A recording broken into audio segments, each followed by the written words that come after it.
Get to making with jive or station when it hits you. Yeah. Up to live with the Bougie Duchess, and we have Cindy in the house live today. Now, Cindy, I have a lot to say today, but I want to, save it for all these wonderful topics that we have on hand for today. So right. Well, and so the viewers may have noticed that there was a change to my morning lineup. Usually my morning lineup starts with me rolling out of the bed and having my morning of café con leche with you guys, and this morning that kind of got thrown out of whack. So my Sunday lineup is going to be changing just a little bit, and I need for you guys to know that I have not forgotten about you, but as soon as I figure out a better schedule and itinerary, I'll be sure to post it and let you all know how that's going to start working. So let's get to the very first topic that we have going on, and which is COVID-19. They have relaxed some of the orders, the stay-at-home or the shelter-in-place orders that are going on, at least here in Los Angeles, and I know for a fact that they've relaxed them throughout the Midwest in many places. There were a lot of things in the news this week. I think a beauty salon in Orange County, one young woman was arrested for opening her beauty salon and allowing business to resume as usual. It is a difficult topic to be having with individuals. There is a difference going on here in Los Angeles versus the Midwest. I know in Michigan, they stormed the Capitol there. Apparently you can carry guns right up into the Capitol building, and this is an okay thing going on in Michigan.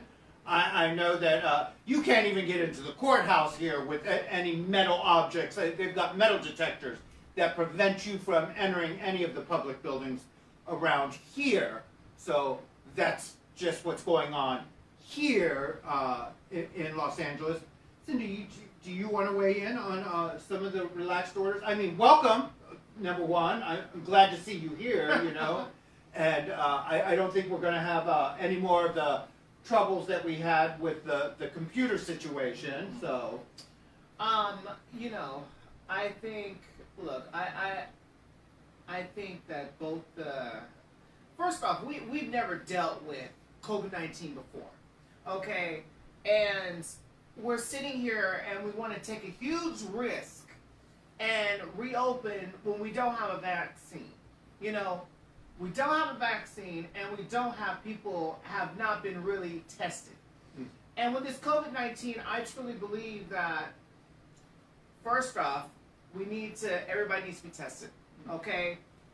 Everybody, man, woman, and child, all need to be tested.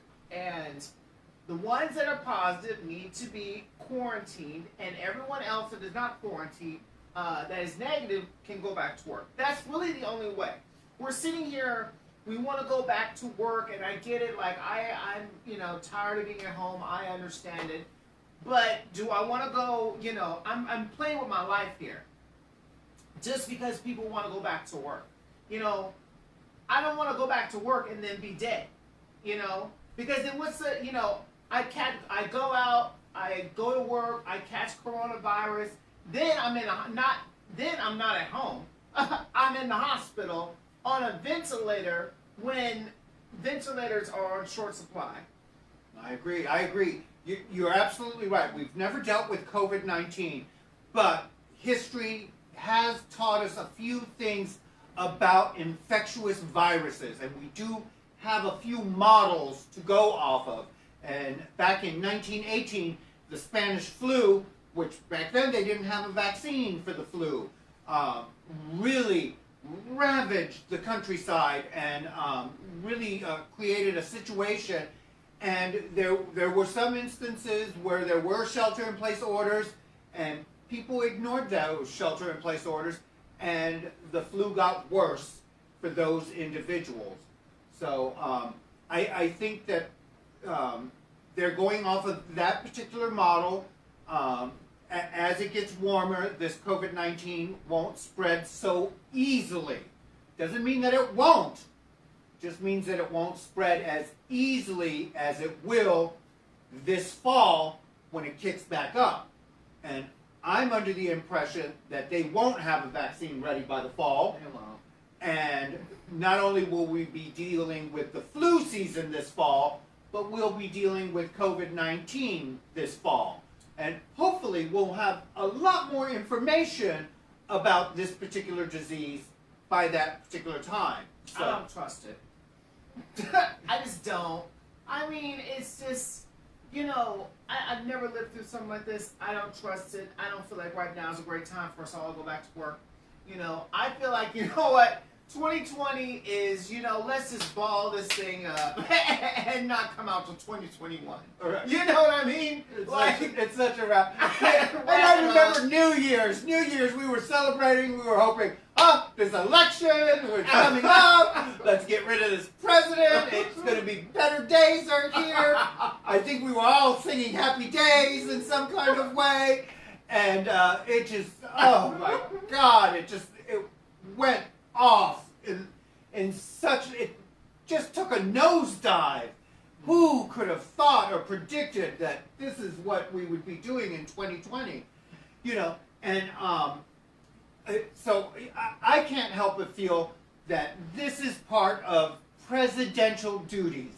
That I think whoever it is that we elect this November, and I'm segueing into our next topic, but whoever it is that we elect this November needs to be able to have vision and insight and be able to at least have some ability to not necessarily predict the future, but to assess what is on the horizon and to be able to take care of this country and its people in the right manner.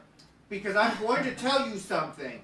By the deconstruction of our healthcare system, which is exactly what Donald Trump did, we have a horrendous situation. Oh, see those love bubbles that are popping up there, Cindy? Oh, for me, that's like drugs. I get such a good feeling off of that. But welcome to our guests. I want to say this, is that and I don't want to put out any conspiracy theories, but I feel like Trump has something to do with it. Look, I don't trust him. He makes my skin crawl.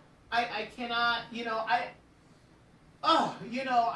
when it comes to him, I cannot, he just makes me sick. But I feel like he has something to do with it. All these people don't want to blame Trump. Look, I wouldn't put it past him if he did something to get back at China, did something and, instead of pressing the button, he sent some type, look.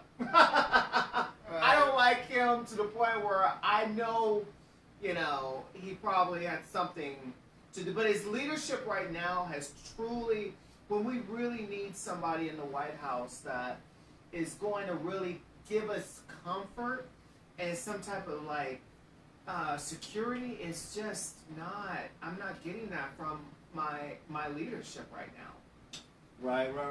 Well, so let's throw out some facts because we're going on intuitive feelings and emotions right now, which is just fine because I believe that's all part of us. But let's go on with some science that I'm getting here. So according to the model of a University of Washington Institute for Health and Metrics Evaluation, the U.S. could see 134,475 deaths by early August. That number is doubled the model's prediction of 74,000 deaths from last week. And this is the consequences of opening up early like we are doing now. Now, for myself, I'm a little leery about, I attend meetings on a regular basis. For me, that's, one of the things that I do. I do them now on Zoom. And I've been doing this thing here with you guys on Facebook. and I find it to be, a very healing process for me here on, on Facebook. But I need to, also let you guys know that I'm not willing to go back into a room of Narcotics Anonymous, Alcoholics Anonymous, Crystal Meth Anonymous, Overeaters Anonymous. I'm not willing to go back into those rooms right just yet, even with social distancing in place. And God knows I need those meetings because I don't know about you, Cindy, but I'm a little batshit crazy. And that's my medicine. That is what my recovery was built on, was on that socialization process that had been going on for these last 10 years.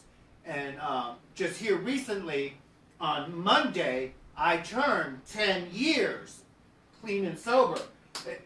That did not happen by accident. That happened because I have a sponsor. I work these steps. I reach out. I have been of service in some kind of way. I try to set some type of example. I don't know if it's a good example or not, but I set some type of example for the community, and I try and put that best forward every single day. And in those times when I fall short of putting that best foot forward, I've got a 10th step where I can apologize for some of my behavior. And I'm grateful that I've got that opportunity to be able to do such a thing. I think that, there's so much doom and gloom going on, and, for me, I always got to find something. There's always like a light at the end of the tunnel, and find something through all this, because we have the president and we have COVID-19, all this stuff is just like, and, it's a lot of people, it's a lot of the great ways to kind of find an escape, So what I do is, I love stuff that makes me laugh. I've always got to find something, whether it's inappropriate or not, I don't care. Because damn, whatever, I want to be happy through all this. What am I doing today to make myself happy? Right? Find a little bit of joy, find a little bit of happiness. I think that's really important. It's, because there's just, I can't go to Hawaii, I can't go to Miami, I can't see the sights, I can't go to concerts, I'm just stuck in my apartment. Well, we're very social creatures. We are very, very social creatures. And I think that you wanted to bring up a topic about the relaxation here in Los Angeles versus the way they're doing it in the Midwest. And and how they're wanting to just go back to work and open up the malls and open up everything and and just start I think they've done that in Georgia. They've done it in Georgia, and I think their cases are starting to go up. They've had like a weird, they're not spiking up immediately, but they're kind of having like a weird climb. Yeah, but nothing like it was in New York. They just like skyrocketed. Well, New York is so densely populated. Mm-hmm. I mean, I hate saying it because I've got family that live in New York, but they know how to stack shit higher than any other city in America. And they are densely populated in a small area. It's just stacked up on top of each other, and it's stacked higher than anywhere else. Let me give a shout out real quick to Liz and Andrew for joining us. Welcome to the rooms. If you've got any questions or if you want to say something, I see that Liz has already congratulated me on 10 badass years. Thank you, Liz. I appreciate that, honey. So be sure, if you have any questions on any of these topics, to please say something and let us know what you think. Yeah. But like when it comes to like Georgia and, North Carolina, South Carolina, all these Midwest states, southern states, and they are, I used to live in Texas, and I'd be in one house, and the next house is like a quarter of a mile away, you Sure, know, sure. and they have long streets and they're dark. You know, like in LA, you don't really have to use your high beams.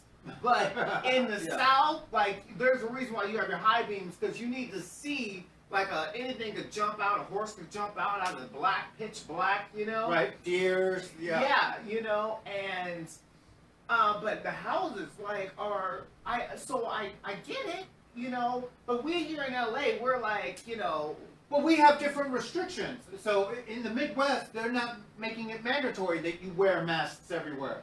Here in LA, if I walk next door to the Big Lots, if I don't have the mask on, they tell me I can't come in. yeah. You know, but I think in the Midwest, you don't have a mask. That's okay. We're hurting. We need your money. Come on in. You know, Yeah. that's the situation they've got going on there, and and they've been hurting for money. And I think that they are, you know, they cling to what our president has said. So Ernesto says he loves us. Thank you, Ernesto. We love you too. You know, but there has to be, you know, right now when it comes down to it, you know, I just really, there's such a divide in this country right now. You know, we have one, it's always us against the others. You know, it's Republicans against the Democrats, you know. And I don't like George W. Bush, but when 9/11 went down, it was not about red or blue. It was not, you know. 3,000 Americans had died, and we all came together. We all pulled together with that. COVID-19 is an unknown 9/11, and it has killed more people than 9/11. But we're still with this Divided. divide. We're dying. We are dying. I can't help but think that that's part of the leadership that we have going on right at the moment in Washington, D.C., and I don't rest that completely on our president. It has a lot to do with our Congress. You know, there's an unwillingness with the Congress there to want to work with him. He is such an ass, you know, and I think that, you know, they know how to push back in that manner. And I think that the president would have had more support if he would have, you know, instead of doing these press conferences, you know, and I gotta be in front of the TV. Go into the Oval Office. yeah, and do something. Go into the Oval Office, and with one camera, like Queen Elizabeth did, she had one camera there. Okay, I remember when the president was, it was true like leadership. I remember the president would be in the Oval Office at 7 o'clock, and he would sit down.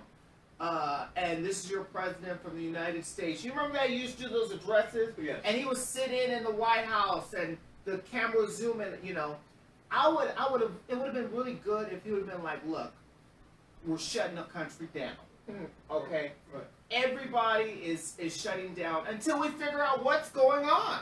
Right. You know, won't he use his famous lines like he did back then? Until we figure out what's going on, everybody is shut down. I don't care about the economy. I care about your life. And I bet you a lot of people would have been like, you know what? This president really cares Yeah. about... Well, we have a comment here from Tommy Quintana. He says, fuck that.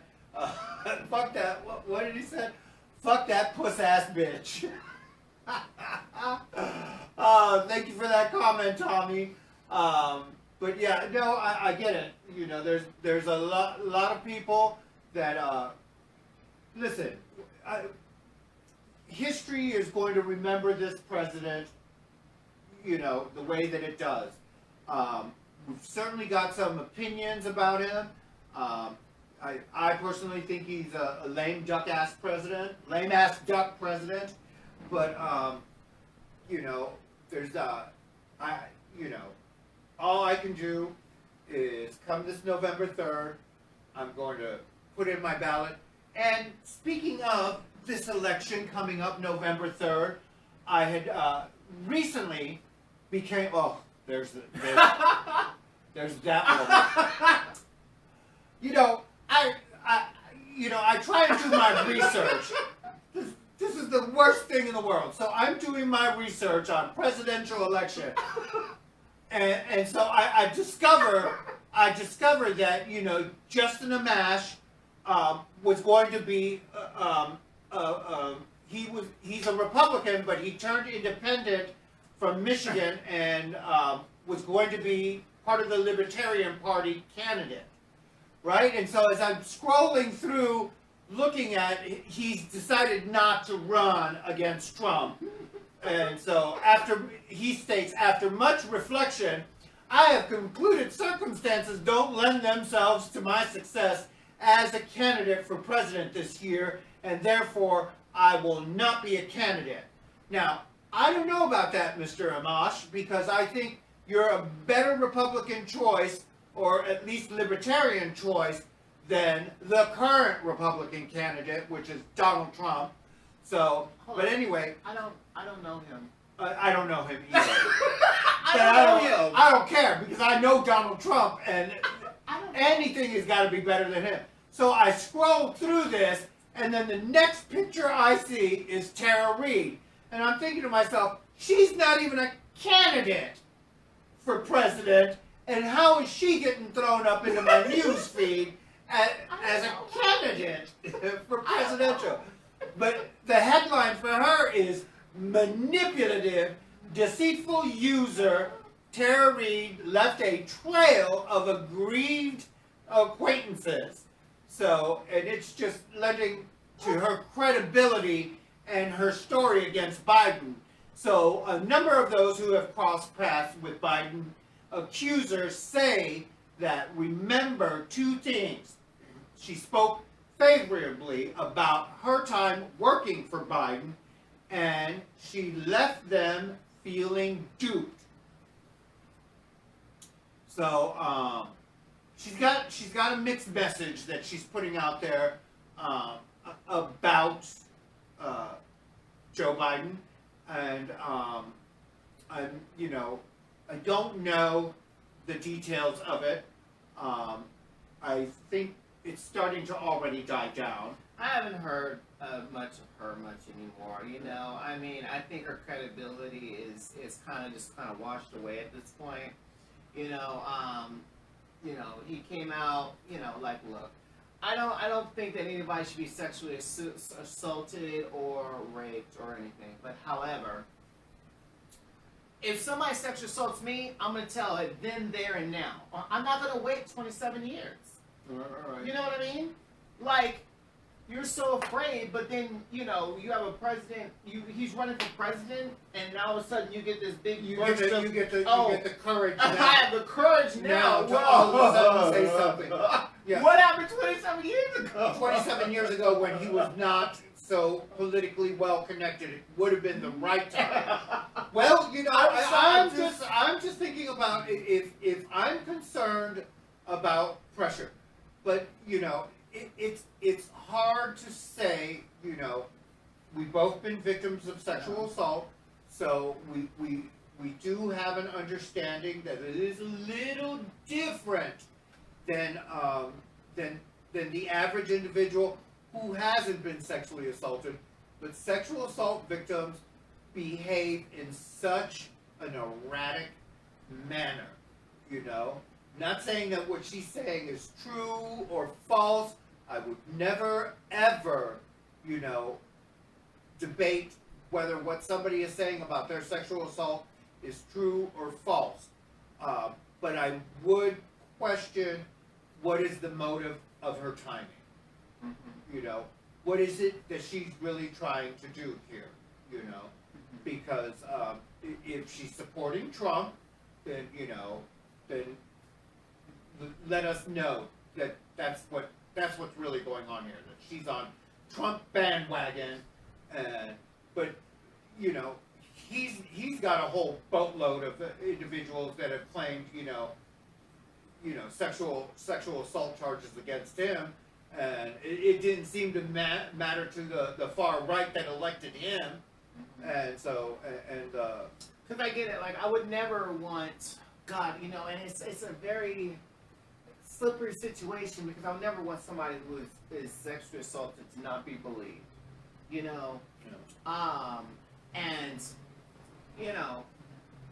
I just, God, it's a very tricky situation. It's really slippery because we don't want you to be not be believed, but you know, right now with this, there's a lot at stake.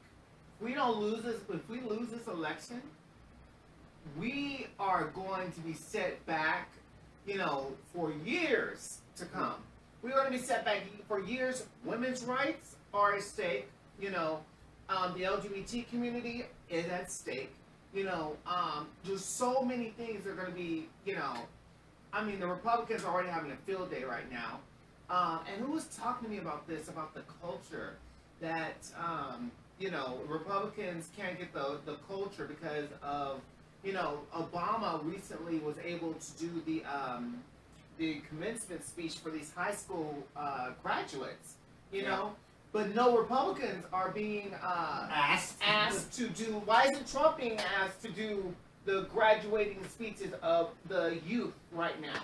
Because he does not support education. Because his administration has cut funding to education. I personally, I wouldn't invite people that have cut, you know, funding to my education. Mm-hmm. That's just my opinion. I'm not interested in having an individual that has cut Pell Grants or, you know, or anything else. I believe the person in charge of the education department has cut funding for arts and music, and I'm a big fan of art. You know, I have 2 degrees in art, so that lets you know where my priorities are at, and that lets you know what kind of a candidate I'm going to be voting for that supports the arts. You know, because I think that keeps us, you know, invested in all of this, including media. If it was not for my degree in the arts field, I wouldn't be able to do what I'm doing now here with the Bougie Duchess, and then edit it later for content, and then post it to YouTube. All of this is a product of my recovery, me learning what I learned in school, and me being able to produce something while I'm being forced.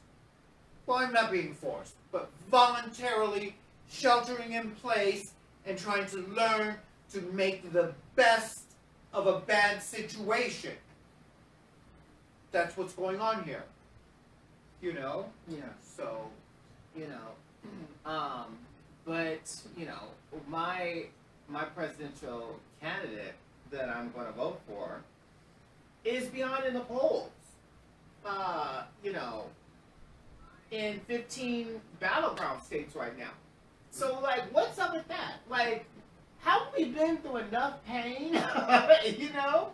Like, I don't get these Midwest states like Pennsylvania, Michigan. What's going on? Those are Florida, what's going on? South Carolina, what's going on? Ohio, what's going on?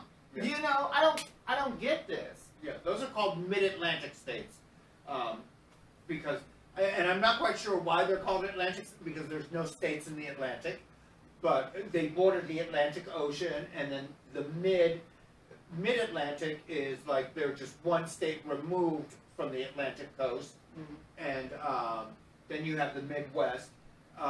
But most of these areas are spread out. They are agricultural areas, and all of their money is based on the ability of being able to produce and move products across the country. Maybe I need to say it like this. Donald Trump does not give a fuck about you. You know, maybe people need to hear that. He does not give a fuck about you. You know, I don't understand how people can go off and, you know, I just really hope that when it comes down to it in November, people look at like, well, where am I at today? You know, compared to when he went in office, where am I at today? I'm on unemployment. We have a disease that needs true leadership, and it's a circus. It's an absolute clown show.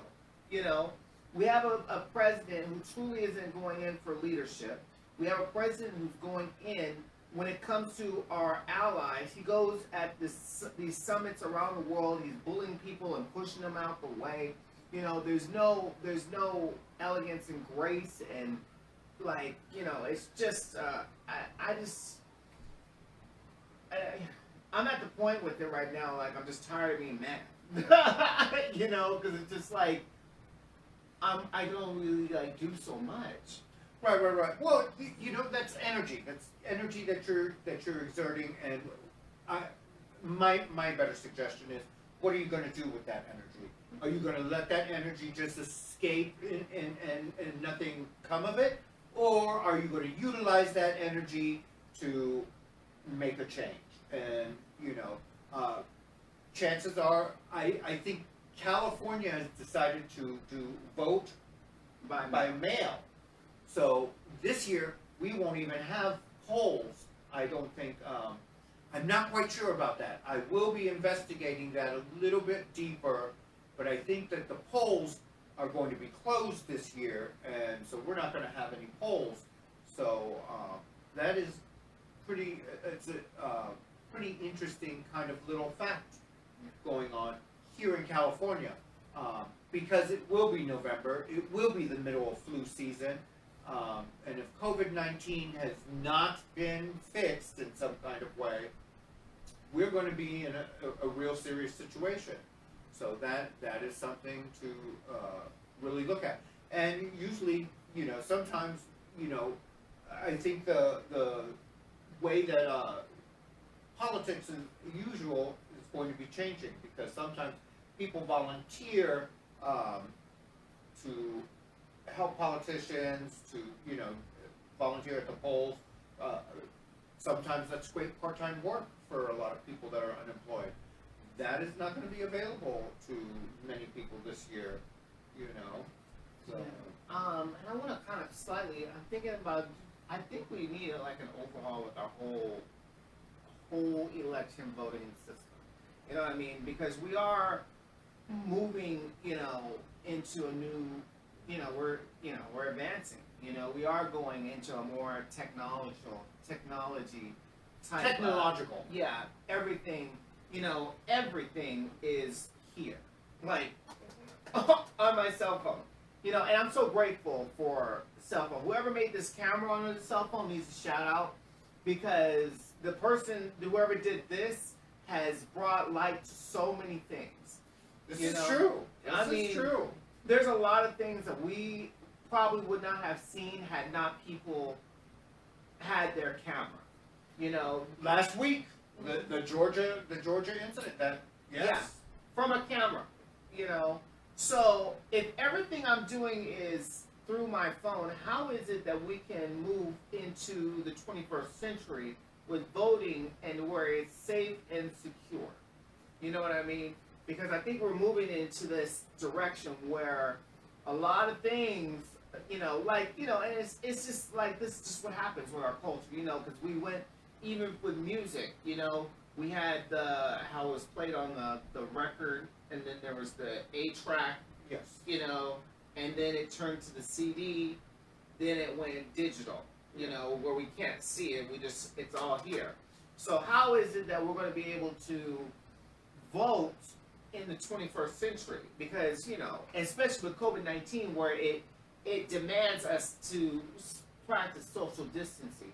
I really think that COVID-19 is really going to change a lot of different things with voting, with The way we go out, the way that we dine, the way that we shop. Well, shopping had already started to change. Yeah. You know, I'm a big supporter of Amazon. You know. Yeah.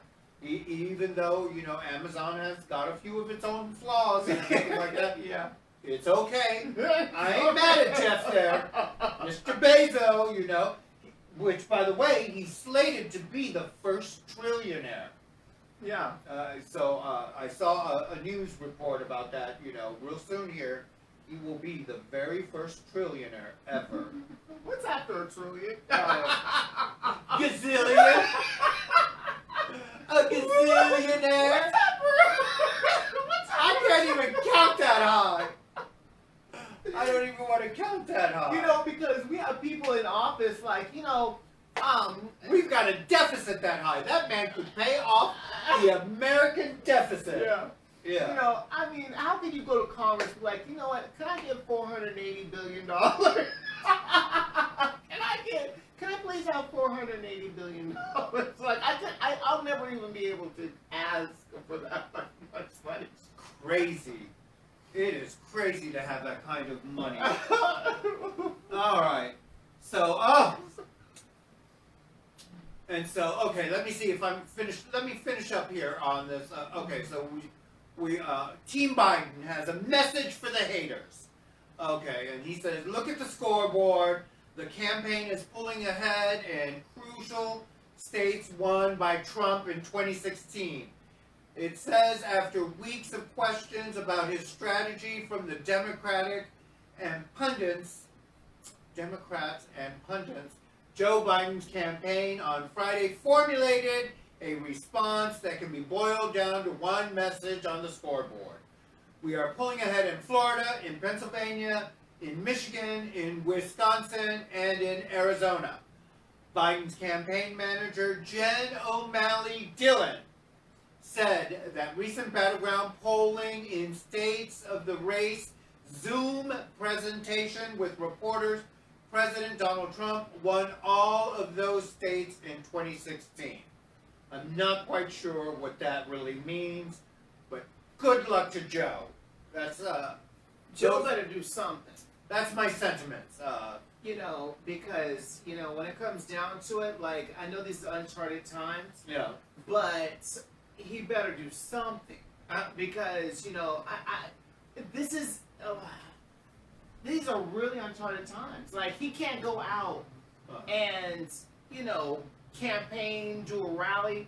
I forgot who I was talking to about this, but I think he needs to get in his backyard, you know, maybe put him in like a bubble or something, get the press, like, you know, because Trump calls the press, you know, get CNN, get MSNBC, have them in your backyard, do some form of a rally, you know, let's talk to Florida, let's talk to Pennsylvania, you know, how are we going to, you know, talk to the young people? You got to be online, you know, buy ad space to where people, you know, barge in on their news feed. You know, like, if I'm just scrolling, all of a sudden a Joe Biden ad will come up, you know? Yeah.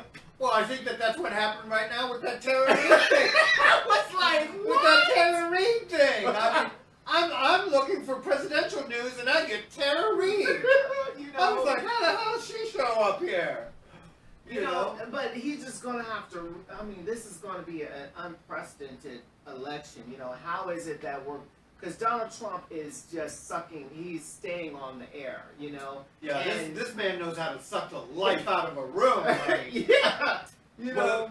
And going on to the next little topic here, Biden pledges not to pardon Trump. So he's being a little presumptive. I think it's good. It's positive thinking, thinking he's going to be president. So, and he also promises not to pardon Trump. So November, he would not use his new executive powers to pardon President Donald Trump of any potential crime. So, America has never seen a president go to jail. Believe one thing, many of presidents should have gone to jail, including Nixon, but it did not, you know, because of a presidential pardon. But, so... This is corruption unlike I've never seen before in my entire life. Oh, but make no mistake. This Make is no corruption. mistake. There's been a lot of corruption in the presidency, time and time again. But this is outright broad daylight corruption, you know, and especially with the Attorney General. You know, that I mean, fool. he is like, I seen this picture on Facebook where he's taking the Constitution and wiping Trump's ass with it. You know, and Okay. it is totally... That would be fake news. He's taking the Constitution. That would be fake news. I cannot endorse that. But it is funny. It is funny. You I know, love it. but the way that the law is, you know, I'm like, you know, what kind of deal? Can I get that deal that Flynn got? You know, where he just dropped the charges on, oh, you're friends with Trump, oh, let's drop the charges. And really, technically, the judge, I don't think the judge is going to, drop those charges against Flynn. But, a lot of the stuff, like, it just made the whole... Well, it doesn't matter. The judge can go ahead and prosecute Flynn, can sentence Flynn, and Donald Trump can come right behind the judge and pardon him, and he'll never serve a day in jail. That is an executive... So, executive orders...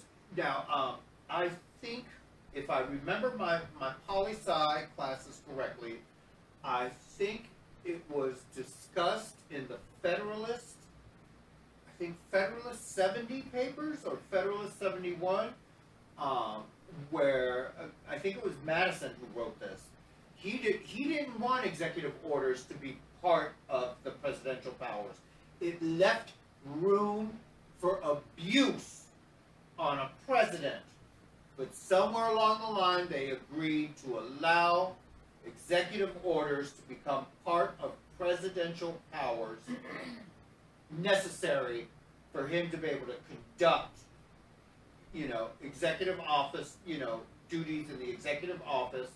So, yeah, there is room for a lot of abuse to go on with executive orders. Why I remember this kind of crap from a poli-sci class that I took several years ago, but it was one of the Federalist papers that was written and granting executive orders to the presidency, and every president has a right to use it, and one of those is pardoning. Well, now, I know a lot of people are gonna, hey, I don't always, I badmouth Trump a lot, but there is one That's thing, fine. There's one thing that, recently that he has done right. Even though his form of doing it, I don't really care, but with this Kim Kardashian thing and him pardoning these people with these commuted sentences, these weird, cases where there's one lady, she shot her sex offender. I guess he was raping her or something, and she took law in her own hands and shot and killed him. And I think Kim Kardashian got, and he pardoned her for that. Now, that's one thing I can say Trump did. Okay, you did good on that. However, I wish he would have kind of waited till the last day of office to do that, because a lot of presidents, what they'll do is they'll do all that. Okay, all these people can be pardoned as you're going out. Because it kind of tarnished. It's kind of like a negative. Well, I think what so what he has always done is he's been about promotion. So this man he doesn't understand anything else but advertising, promotion, and brand building. And so he's doing the same thing as president. He doesn't understand what he's doing is not necessarily politically correct. He's not a politician. This guy does not understand politics. He's not playing the good old boys network the way the good old boys play. He plays a different kind of hardball. He plays with the mob, the Russian mob. If you don't think he's been playing with this mob, just ask his buddy Putin. Yeah. Ask his wife. Oh, who happened? So he's just playing by a different set of rules. And since he's president, he's allowed to do that. But most of our presidents have either been political men or military men. Now, it's been a while since we've had an ex-general as a president. I think the last president that we had that was an ex-general was Ike Eisenhower. Ike and Mamie Eisenhower. But our first president was a general, George Washington. And we have had many, many military men as presidents, also graduates of West Point, because they are trained specifically for that kind of, that's what they're trained to do, This man has no kind of no presidential training whatsoever. Politicians at least get an idea of what it is to be political in nature, how to play the game. And if you don't think politics is a game, then there's a lot to be learned. I think that's what they wanted. They wanted somebody that was outside the box, that would kind of go in, blow it up. There's someone that's not too trained, with how to deal and that's clear because they put Trump in office. Someone who's totally not, However, the government is structured in a way that when things happen, they can handle them immediately. We don't have time, we have we're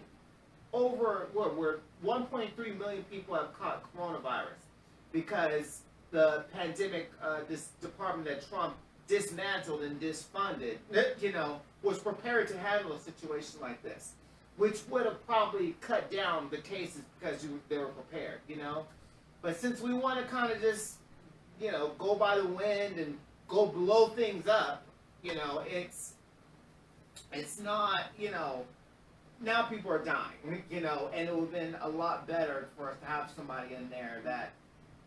Well, and I hate saying this, but I do believe that this man just feels like that's one less hungry mouth to feed, and he's a son of a bitch for being that type of individual.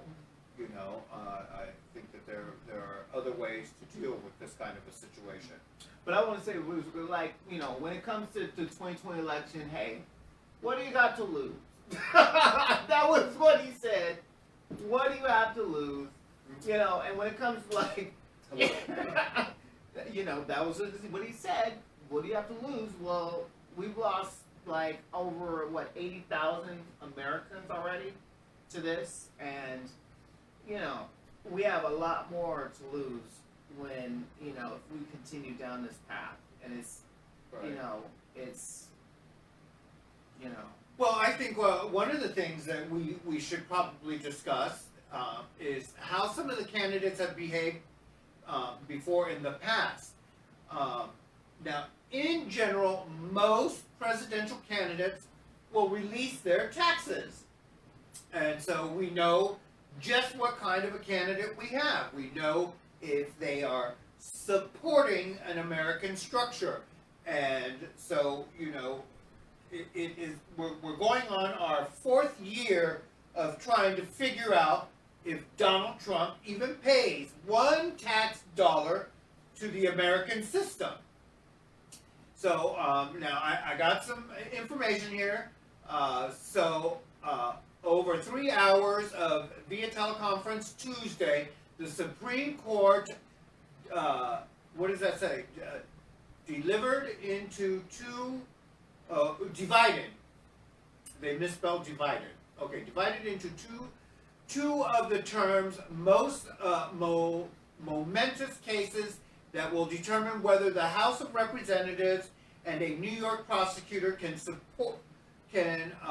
subpoena President Donald Trump's accounting firm and banks for his financial documents. The justices participating by phone because of health precautions related to COVID-19 focused on Trump's effort to shield his documents. But they also prodded the lawyers to look into the future and gauge how an eventual decision will impact the separation of powers and an executive broad claim of immunity. Trump's attorney argued that the House subpoenas were unprecedented in every sense, and they asked for temporary presidential immunity against the subpoena from a New York prosecutor for Trump's tax records. I want them to be very careful when, like what you just read. I want them to be very, very careful. Okay, because the Republicans and everything are setting a very this is what they're laying out of what's okay. Okay, so when a Democrat goes in there, okay, I don't want to hear the Republicans talking about you know, if we get in bed with Canada or China or something to win an election, I don't want to hear a peep from the Republicans. Okay, when our president goes into without releasing his taxes, I don't want to hear nothing from the Republicans. Okay, I don't want to hear, you know, when we go to the Supreme Court. I think we need to do everything that Trump has done. Hey, it's okay, right? Remember? All's fair in love and war. All's fair, right? That's right. You can grab a woman by the pussy. Yeah. Hey. See, I just think that that's behavior very unbecoming of a presidential candidate. I personally would like to hold our president to a higher standard. I personally do not like his behavior. Do not like that he doesn't want to release his financial records. Not that I care to look at his financial records. But I would like for him to follow suit like every other president, including Republican presidents, have done in the past. They have released these records in the past. For me, what's the problem? I'll tell you what the problem is. The problem is he has found every single fucking loophole that he can to not pay not 1 red cent of taxes. And don't let me find out that man was on welfare. You know he was. Oh my God! I will go off if during bankruptcy, if I found out that he was collecting welfare and food stamps and giving old Willie hell about drug testing for food stamps and welfare. I don't want to hear it. Just don't care for all of that kind of behavior out of Donald. I know there's some shade in there. I know there is some shade there too, honey. There is some shade. Oh, baby. Oh my God. I mean, think that Miss Ivanka was down there with her EBT card? Is that going to be like the season finale of this Donald Trump show that we have going on? Oh my God. Could you imagine if he Oh my God! Oh, I mean, the season finale to the presidency. I could see CNN and Don Lemon right now. They would have a field day. I mean, I could see Rachel Maddow sitting there with her glasses, going through page after page and looking at. Oh my God, that would be the blowout season of. Like, you know what? He's tried to kind of release his taxes like a few pages, you know? Here and there, you know? Yes. But if he just, like, plops out 300 and some odd pages, stacks them, and the media just sitting there going through it like that would... he's probably just waiting for, like his last... If this is his last day, he could just be like, you know, well, I'm going out anyways. Yeah. You know, if some it's ridiculousness. Yeah, if it's nothing illegal, you know. Well, no, I'm almost positive. Yeah, listen, to want to hold on tight like that, there's got to be something illegal going on. You know, I'm going to tell you something. Listen, if I was still living in my disease and in my addiction, and I was pulling like illegal shit, like prostituting and doing drugs, and maybe selling drugs out my front door, do you think I'd be running these cameras and inviting everybody in the world into my home? I know there's some money laundering there. No, not here. No. I'm talking about with Trump. There's at least there's some money laundering, especially with these few houses that have been suspicious. Like, hold up, did you wash money through this house? You know, Sure. You know, Trump Towers. All this money laundering. At least I know there's at least that. Well, his son-in-law there, Jared there, he's recently come on. Let me pull that up. He's recently been under investigation because of some madness. I should have pulled this up earlier. Jared, right? How do you spell it? Jared? Yeah, Jared. Is it Kushner? Yeah. Is that him? Oh, Kushner. Yeah. Oh, Kushner. Yeah. Kush. Oh, Kush, baby. Yeah.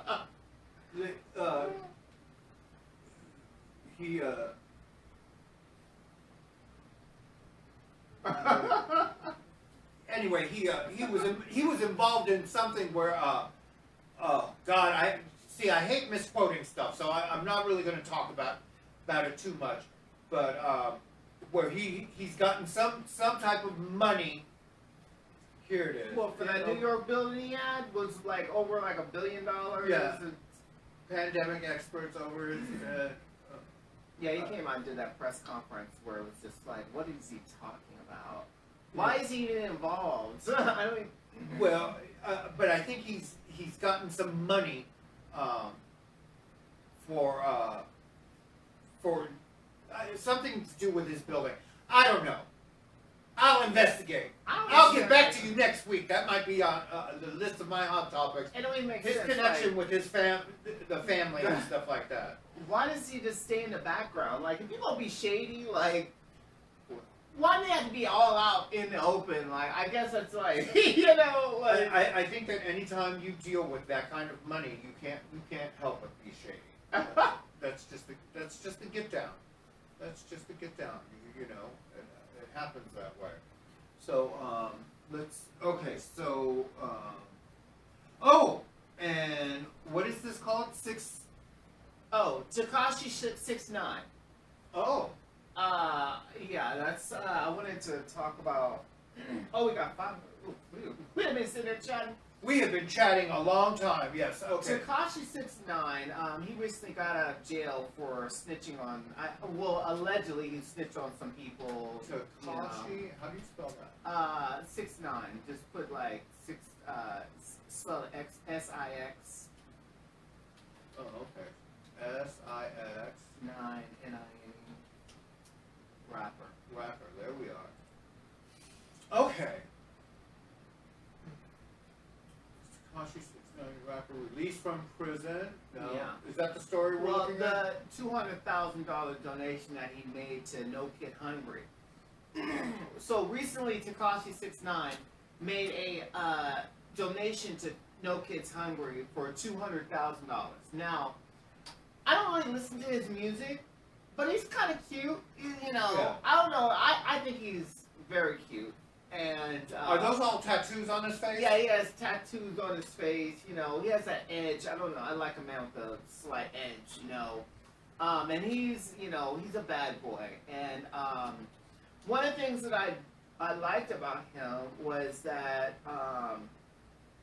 I've always seen him on the internet like giving away money.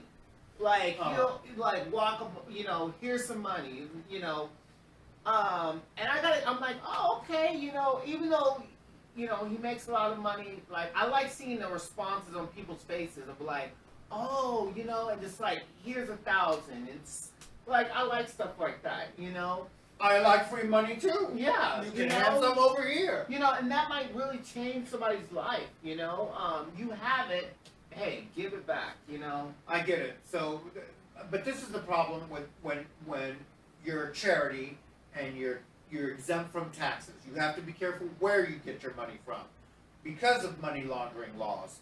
And so you don't want to lose your exemption, and you don't want to lose the ability to function as a charity. So, because of his illegal dealings, the $200,000 donation was rejected by the children's charity. The music star's real name is Daniel Hernandez, a Latino. Which our money is always questionable at best. He was recently released from prison. Well, which one of us haven't been? It just happens. For his involvement in a violent U.S. street gang. I think I remember this case, and he rolled over on somebody. So he wanted to donate some money to No Kid Hungry, and they kind of refused because they don't know where that money came from. And it does not, even though I think this is political and piracy in its own way, I think it's problematic because when they don't know where the money came from, they cannot accept that kind of funding. Now, I remember back in the 80s and the 90s when we used to have these AIDS benefits, the AIDS charity that would accept the money knew that the money came from the front door of wherever these AIDS benefits were at. And all of these queens, and self-included, I would do shows for these AIDS charity, And it benefited me because, number one, I got my name out there. I got bookings subsequently because of doing these AIDS charities. So it was one of those things where it was fine that I gave up one night, because then for the next 6 weeks I was doing bookings all across the country because people had saw me at an AIDS charity function. And so I get that he wants to be linked to this kind of an organization, but he's going to have to crawl back from the dead. And a lot of times that's what he's trying to do here. He's trying to legitimize himself. I hate having to question people's motives.